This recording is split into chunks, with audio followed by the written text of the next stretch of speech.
العالمين والعاقبة للمتقين والصلاة والسلام على رسوله الكريم أما بعد فأعوذ بالله من الشيطان الرجيم بسم الله الرحمن الرحيم رب اشرح لي صدري ويسر لي أمري واحلل عقدة من لساني يفقهوا قولي ربي يسر ولا تعسر وتمم بالخير وبك نستعين ربي زدني علما ربي زدني علما ربي زدني علما اساتذہ کرام اور معزز سامعین السلام علیکم ورحمۃ اللہ وبرکاتہ۔ آج میں آپ کے سامنے کیا قرآن کو سمجھ کر پڑھنا ضروری نہیں اس عنوان سے اپنی باتیں پیش کرنا چاہتی ہوں۔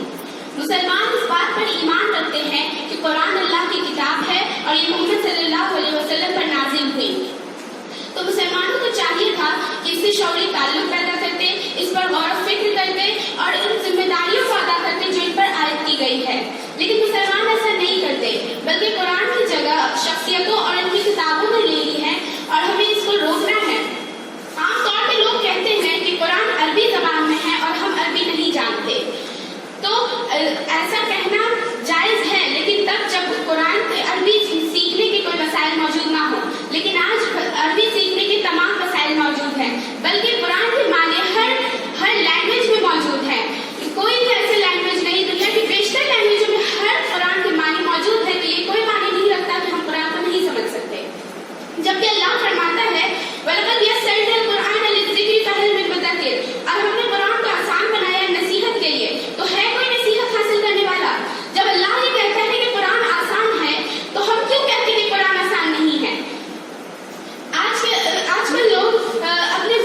صبح اٹھتے ہی اخبار پڑھتے ہیں، پھر اپنے ذوق کے مطابق رسالوں کتابوں کا مطالعہ کرتے ہیں، دنیا بھر کی کتابیں پڑھنے کے لیے ان کے پاس فرصت ہے، لیکن فرصت نہیں تو صرف اللہ کی کتاب پڑھنے کے لیے نہیں۔ کیا ہوتا اگر وہ فجر کی نماز کے بعد آدھا گھنٹہ ہی قرآن پڑھ لیتے، اس پر غور و فکر کر لیتے، اگر اس کو سمجھنے کی کوشش کر لیتے، کوئی گناہ تو نہیں ہو جاتا؟ لیکن لوگ ایسا نہیں کرتے، ان کی دنیا کی یہ کیسی مصروفیت ہے، دنیا کی ساری کام کرنے کے لیے ان کے پاس فرصت ہے، لیکن فرصت نہیں تو صرف اللہ کی کتاب پڑھنے کے لیے۔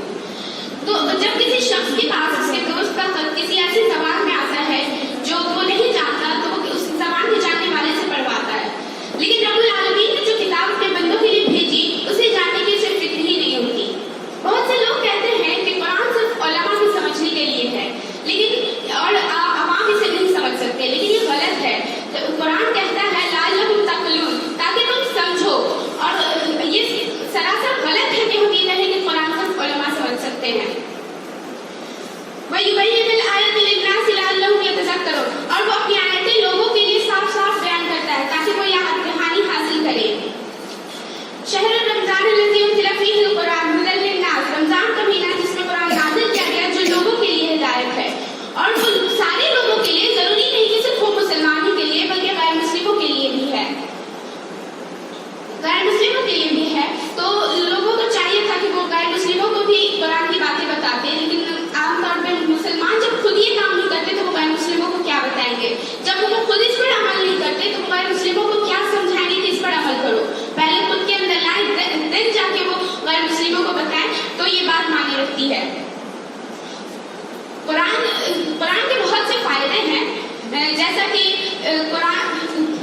پہلی بات یہ سمجھیے کہ بہت سے مطلب مسلمان ہی کہتے ہیں کہ مسلمان اگر قرآن ترجمے والے قرآن ترجمے کے ساتھ پڑھتے ہیں تو وہ فتنے کا شکار ہو جائیں گے۔ اگر ایسی بات ہے تو علماء نے قرآن کو ترجمے کے ساتھ پڑھنے کی زحمت کیوں گوارا فرمائی؟ وہ کس کو فائدہ پہنچانے والے تھے، عربی کا طبقے والے کو یا اردو کا طبقے والے کو؟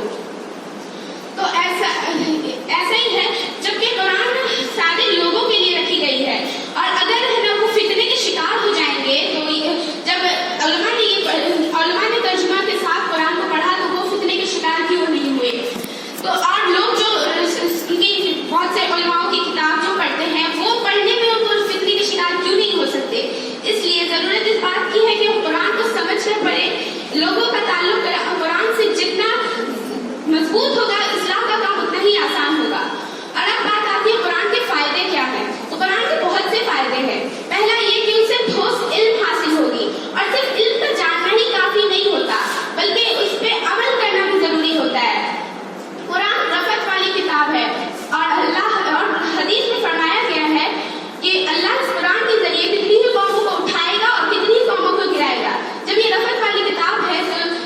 اور